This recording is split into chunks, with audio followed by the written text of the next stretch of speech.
Welcome to the BeaconWay podcast, hosted by award-winning executive team of Beacon Media and Marketing. With over 3 decades of experience, Adrian, Jennifer, and Ken give you an insider's view of what's working, what's not, and what's on the horizon for digital marketing.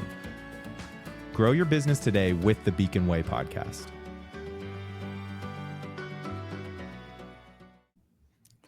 Hello and welcome back to another episode of the BeaconWay podcast. Thank you so much for joining us today. I am honored to have with me Daniel from TakeOne. He is the founder and CEO, and TakeOne is a video platform designed to help service providers create professional introduction videos effortlessly. I love that statement. That's such an important thing. And so many of us get so freaked out on camera. So I love what you're doing here. I love that your mission is to transform how people connect in the digital world. And that's a wonderful mission. And really making interactions more authentic, personal, and trust driven. I think that's so important in our AI world these days. And before TakeOne, Daniel actually founded Tiny Giraffe Pictures. I'm dying to hear the story behind that name when we get in today, which was a New York-based video production company. And with that, Daniel had over 15 years of experience in video storytelling. So he's got way more experience than I do in this today. He's collaborated with some of the world's biggest brands and has produced work that has been widely featured in competitive film festivals and top-tier digital platforms. So welcome today, Daniel. Again, I'm really honored to have you. Thank you so much for having me. I'm really excited to be here. Really appreciate it. Actually, the story behind Tiny Giraffe Pictures is pretty simple. All the names that were good were taken. There's so many video production companies out there, and I just wanted to find something that's visually memorable.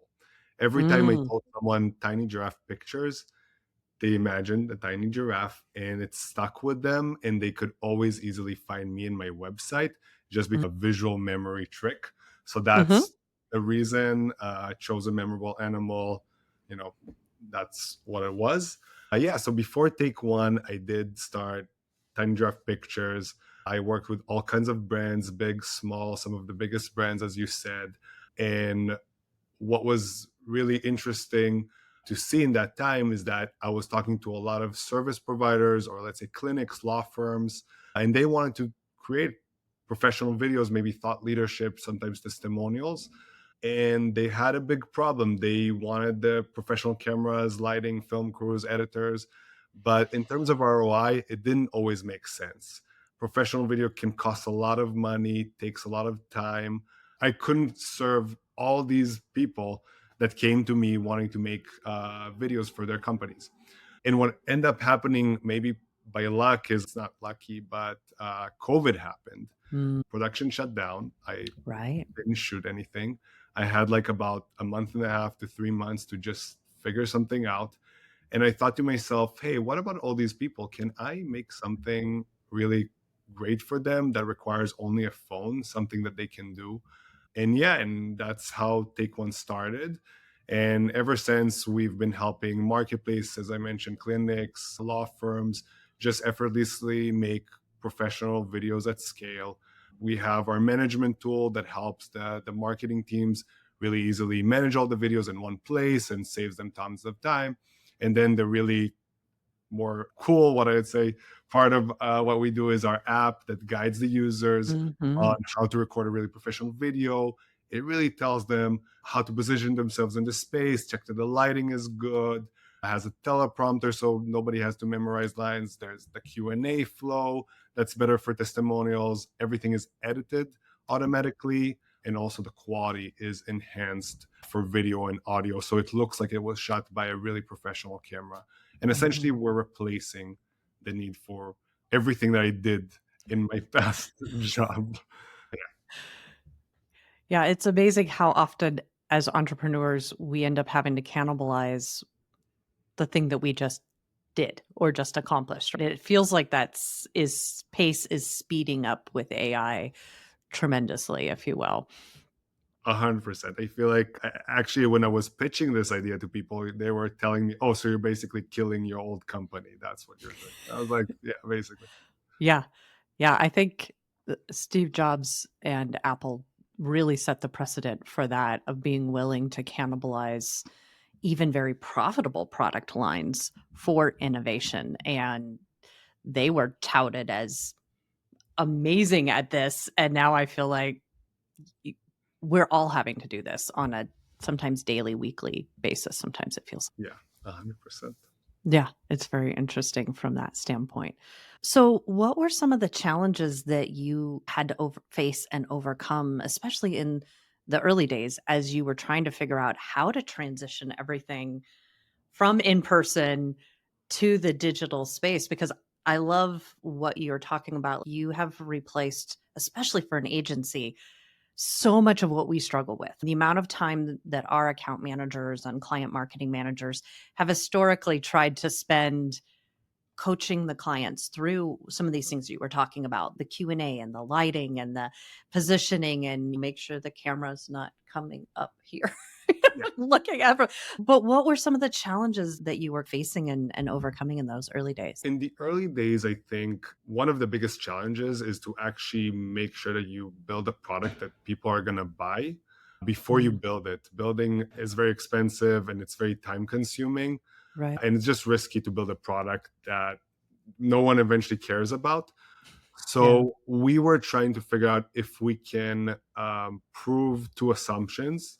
One is that clients will buy videos that are produced on a phone and Mm, made to look professional. So that was one thing. And the other thing is that they're willing to record themselves. They're willing to pick up the phone and record themselves. And before yeah. we knew that, for sure, we didn't start building the app. So when we started, unlike today, didn't try to immediately sell 1,000 videos at a time. What we started was like trying to sell one video at a time. Mm, And basically, what I told clients is, okay, you want to make this great video? I can come to your office with a film crew, expensive cameras, lighting, all that kind of stuff. That's going to cost you $10,000. Or I can guide you through Zoom to record with your phone. You're going to do it. And you're going to send me the footage after, and I'm going to make it look like $1,000,000. And that's going to only cost you a few $100s. What do you mhm. And most people, I would say 85 to 90% of people chose the latter, and they were Mhm. willing to give it a try, which was a great sign for us. And then we did it, and we tried to really check that we can do it, that we can guide them, that this works. And what we end up is really proving that, first of all, people love the results with the video, with the phone videos. They like the quality enhancement that we did for both audio and video, and that they saw that we can truly replace again the need for film equipment. And the second thing is that we did see that they are willing to pick up the phone and record themselves if that solution makes more sense and is easier and cheaper and makes sense in terms of ROI. And additionally, one thing that I want to say about that challenge actually and that solution was instrumentally helpful in actually building key features in our app, because through Hmm. guiding people, I learned a lot through remote guiding them. Yeah. Basically, I learned how we should build our AI and AR features that really tell people to move closer, further in real Mm, time, check the lighting, make sure that we actually solve every single pain point. I was able to see it in real time. I think if nice. we were to build before, then we wouldn't be able to actually see them in the process of figuring it out. And being Interesting. part of that process made it Yeah. so that we definitely got a lot of great material to build the app from that. Yeah, absolutely. So, talk a little bit about the authenticity part is so important now with what AI can do and the deep fake stuff that everybody, the conspiracy pieces that go around.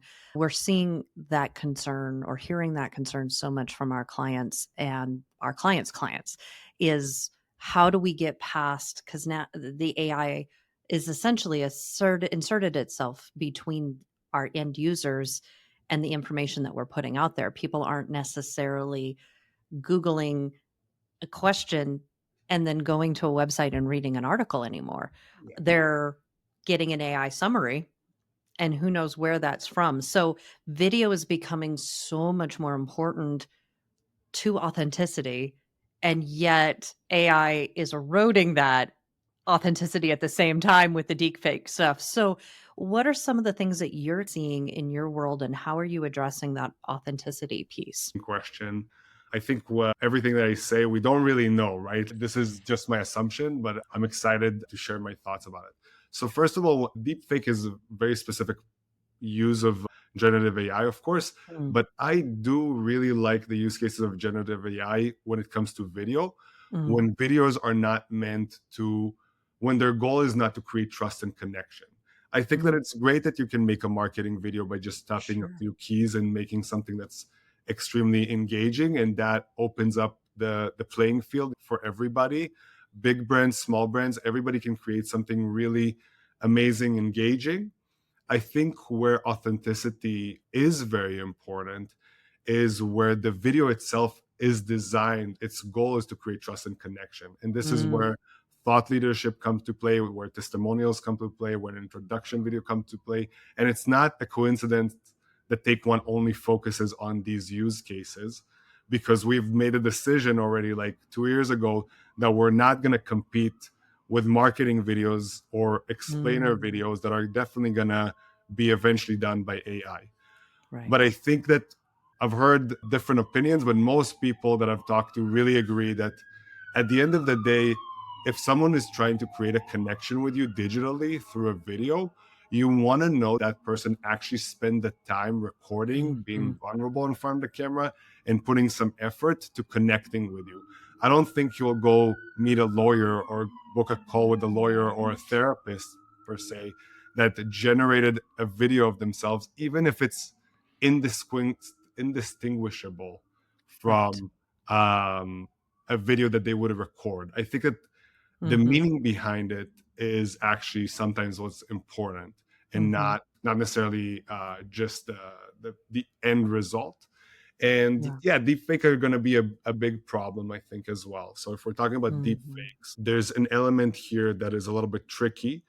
From my understanding of the technology, it's going to be very hard eventually to get to be able to, with 100% certainty, tell if a video was deep faked or generated by AI, which mhm. brings us to a world that might be absolutely crazy.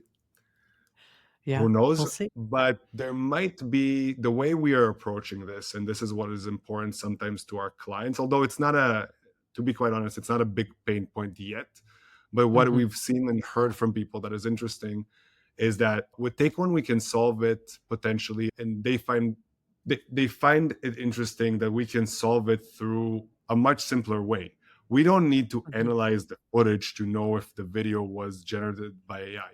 mm, If we control the production of the video all the way to the hosting and streaming, and the yeah. file of the video can never at any point be messed around with, then that the video is real.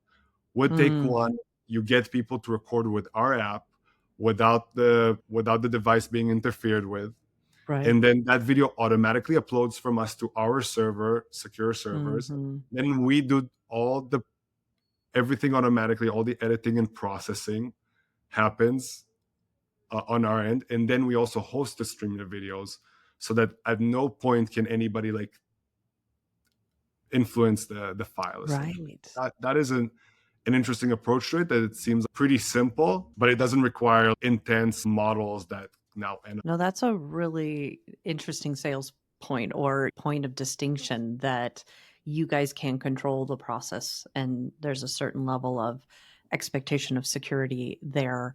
I think that's probably going to become more and more important as we move forward. And like you said, who knows where AI is going to go. I was reading a book by Jeff Woods, I believe, recently, and he used some phrasing in there that I love and I'm borrowing. But we have to, as humans interacting in an AI world that's becoming more and more of an AI world, we have this unique opportunity to maintain the authority of the thought leaders and use AI basically as thought support. But I think the temptation, and he talks about this in the book, and I've experienced this quite a bit. The temptation is to abdicate your thought leadership to the AI, right? My son's in high school right now, and he was telling me the story of this English teacher was assigning them this essay, and two or three people over, but the professor wasn't even, or the teacher wasn't even done like telling them about the project. And the girls, I'm done. And I just plugged all the stuff you said into AI, and here's your book report or whatever it was. And they're like, you haven't even read the book yet. And they're like, why would I?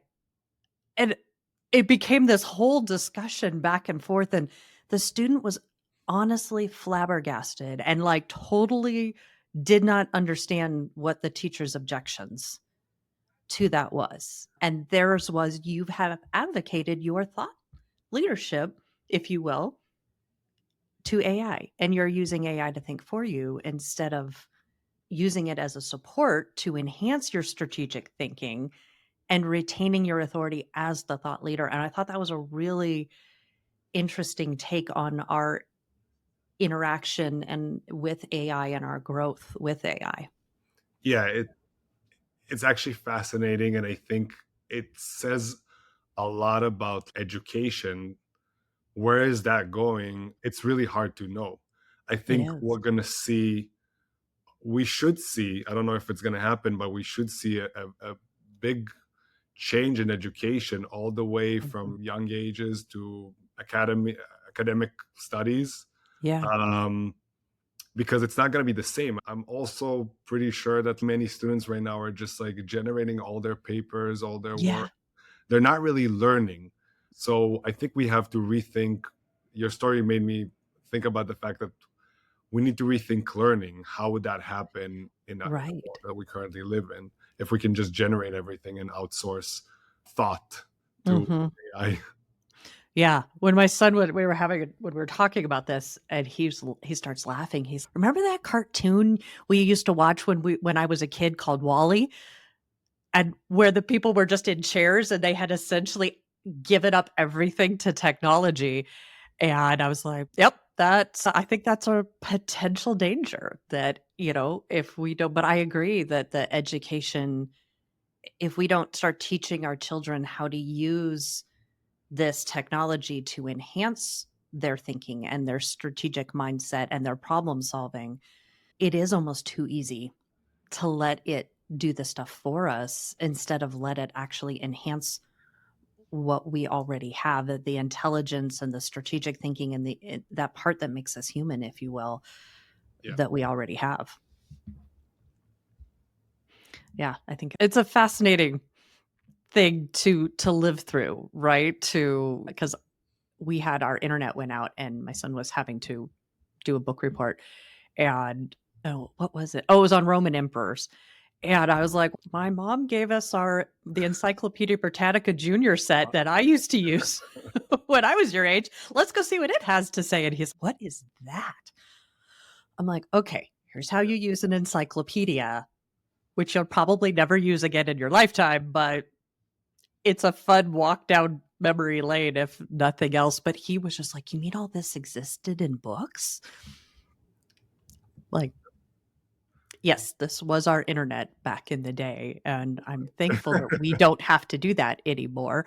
But yeah, it's fascinating to have gone, just in my lifetime, gone from an analog childhood to an AI driven adulthood. It's amazing how fast things have evolved.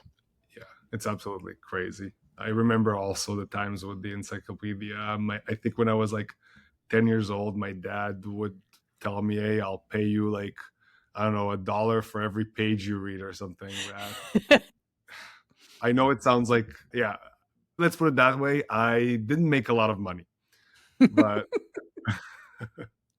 I don't blame you. Unless it was history. I definitely wasn't one of the kids that would sit there and read encyclopedias. So, yeah, give me a fiction book anytime back in those days. I'd read historical fiction or mystery all day long, but yes, not quite so much. But that's pretty cute that he would pay you to read a page. So, what are some of the kind of tools or different things that you leveraged in transition from Tiny Giraffe to TakeOne? What are some of the lessons Because that, as entrepreneurs, as founders, especially for serial entrepreneurs like you are, where you founded multiple things, what were some of the things you were able to take over? And was it easier the second time to launch your second or third business? That's a great question. I think startups are in some ways very different than video production companies. I think what I took, which I think has been tremendously helpful for me, is the customer support aspect. Mm, Really care about your clients, really care about them being happy. I think my team maybe think like I'm doing it too much, but I try to answer our clients as soon as possible. Always mm, try to just be as responsive, as friendly, as helpful, create assets for them if they need, create whatever yeah. they need to just make their life easy. And usually, especially in a production company, in SaaS, it's a little bit different because they just pay and they need the product, so they keep on returning. But in video production, they don't have to return. But because they love working with Mm, you so much, they just become a repeat client. And that has been tremendously helpful, honestly, for Tiny Giraffe Pictures in the past. So I think yeah. that that's something that I've learned there.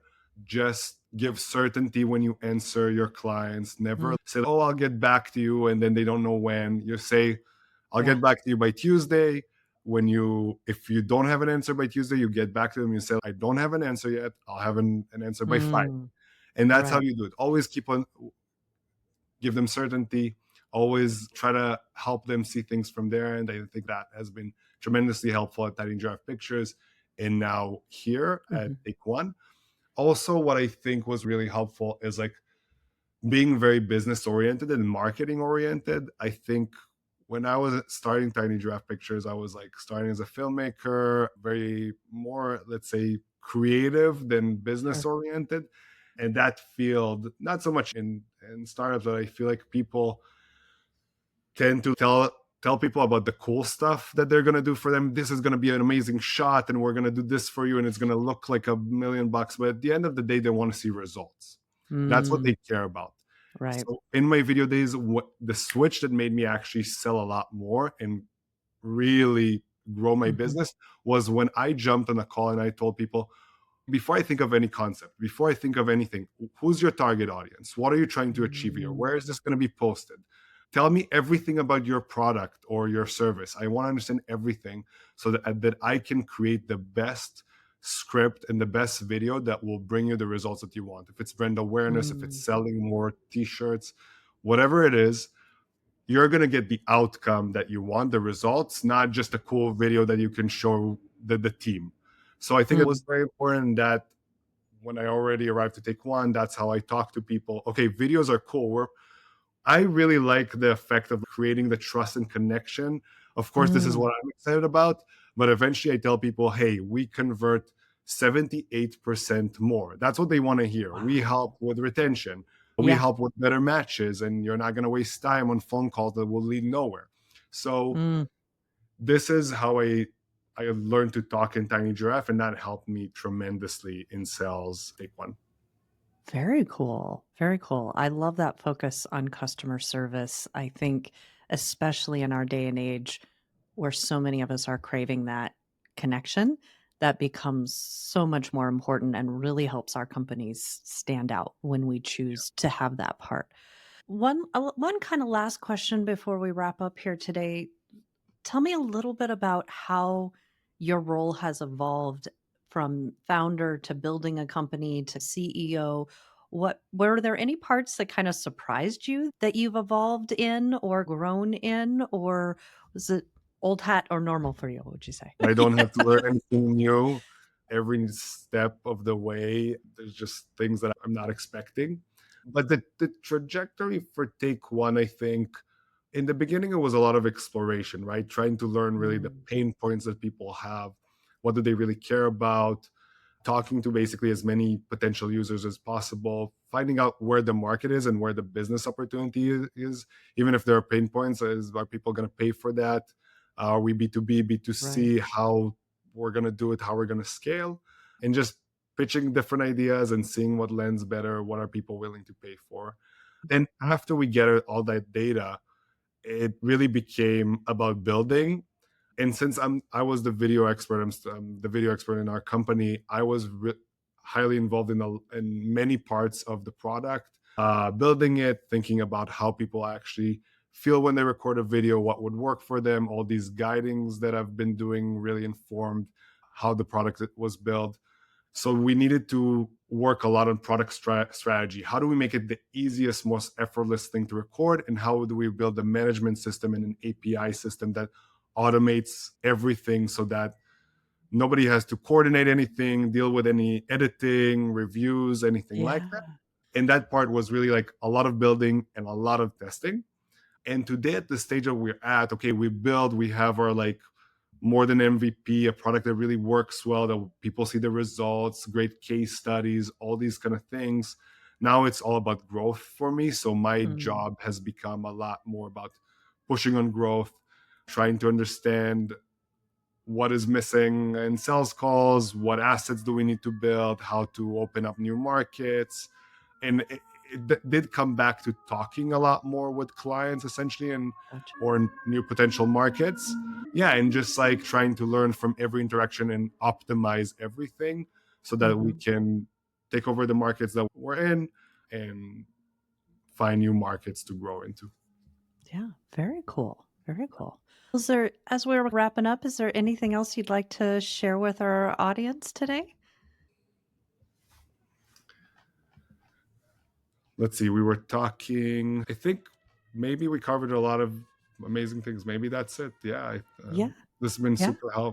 super fun and great to just talk about things like authenticity and about how to build Mhm. a startup. Sometimes Yeah. even for me, you're so much in it that Mm. you're not really thinking about it, and a conversation like we just had Yeah. reminds you of look at things from a little bit of a third party perspective or like an exterior perspective, and appreciate everything, think about everything again, why you're doing it, how you've been doing it and what worked, and make sure that you're on the right path, and yeah, you're Yeah. doing what you love. Absolutely. Yeah, I think that's a great point that sometimes, or I should say oftentimes, us as business owners and entrepreneurs and whatnot and founders, it's so easy to get lost in the day to day of the problem solving. And like you're saying, the what needs to change in the sales process and solving customer problems and internal people problems, because that's really what we do is solve people problems all day long. And so I do love these for that, as that opportunity to step back and communicate with other entrepreneurs that are probably in the same boat we are.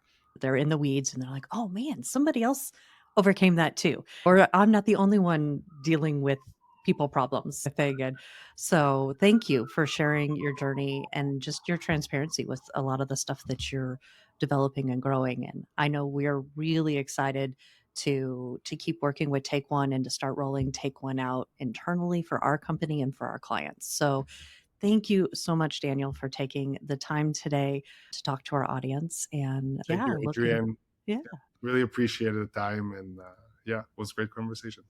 wonderful. Thank you. Stay on. Okay. You have been listening to the BeaconWay podcast. Make sure to join us for new episodes every week. Don't forget to like, share, and subscribe to the BeaconWay on Apple Podcasts, Spotify, or wherever you listen to podcasts.